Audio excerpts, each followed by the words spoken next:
The best way to manage flooding is when I begin to feel that. First, I have to see it coming. I have to know myself enough that I can understand high-risk situations, or it might engage me on that level. And as soon as I begin to feel it, the first thing I have to do is control my breathing. I have to get my pulse down. I might even tell people, hey, I'm a little overwhelmed right now.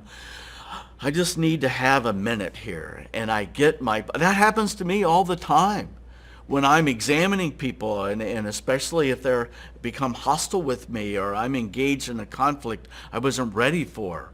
I might tell people I'm a little overwhelmed and I just need a minute. And I will fight to get my pulse down by deeply breathing and slowly exhaling. That is the only way we can manage flooding. We have to control our pulse. And the only way to do that is through deep breathing and controlling the exhale. Not only do you lose IQ, you lose this executive function, this prefrontal cortex. You also lose memory. The hippocampus just shuts down. So when people try to recall an event where they flooded, it's kind of spotty. There's pieces missing. And other people might be able to recall it much better. So much happens to prepare us to save our life, even though the only things at risk is our self-esteem.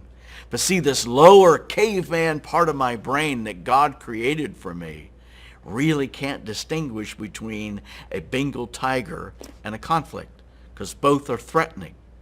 And that's all the lower brain has to know, threatening. You have to understand God designed your brain to do this. You are creating the flooding because you're telling your brain, this is awful, this is terrible. And your brain interprets that as, oh my goodness, my life's in danger. And now the lower part of your brain, which is very, very powerful, hijacks this executive function. You need to know you're the one creating that by telling your brain that this is awful, okay? And that this is normal and natural and God made it that way. And what type of distress response do you have? There are two questions I want you to consider before you listen to the next session.